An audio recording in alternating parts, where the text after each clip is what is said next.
This is Melissa Thomas of Florida National News here with State Representative Dianne Hart. Thank you so much for taking the time. Thank you very much for allowing me. Absolutely. So now that you've heard the state of the state, you've had both open sessions for, the House and the Senate. Kind of give your thoughts, give your initial reactions. I'm afraid. Okay. Kind of delve into that. So I am definitely afraid for what we are going to face. You heard what he said. This is just the beginning. If this is just the beginning, I hate to think what it's going to look like in 60 days. We have insurance issues.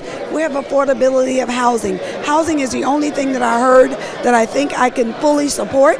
There is a piece in that housing bill that will restrict or exempt cities and municipalities from being able to have any type of rent stabilization, but the rest of the bill is pretty good. But all this other stuff, Black history doesn't count. But you talk about education in the state of Florida.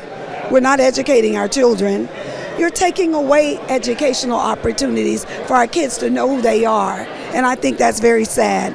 Then when we talk about vaccinations, in my community, more people died than probably anywhere else, right here in Florida.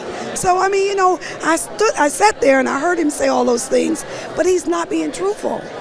So many things that he's talking about, people are not concerned with whether or not you come to Florida to die, woke comes to Florida to die. They're concerned with kitchen table issues. Can I pay my rent? Can I keep food on my table? Can my children get a good education without having to worry about vouchers for all, where we know that people with the most money will get those vouchers because they can add a little extra to it to ensure that their children get into private school? Those are the concerns of real people. And kind of talk about, your legislative priorities heading into the session. Well, one of my legislative priorities this year is Ava's Law. And Ava's Law is to be able to allow women an opportunity to have their babies before they go into prison, if the judge does have that discretion. However, also I'm back on the game time bill. Many people know it as a rehabilitation bill because that's what they've changed it to.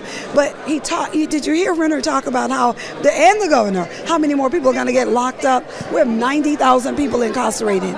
And unless we begin to get some people out, we're going to have a problem. I have an inmate treatment bill. It clearly says, tell people what their rights are that we are keeping. And we also have the parole bill that's critically important. Even though Florida does not have parole, I'm asking them to define what it looks like if it was parole, because you do go to the Commission on Offender Review. So I'm asking them, tell people what it is they need to do to qualify. So those for me are 4 critical pieces of legislation.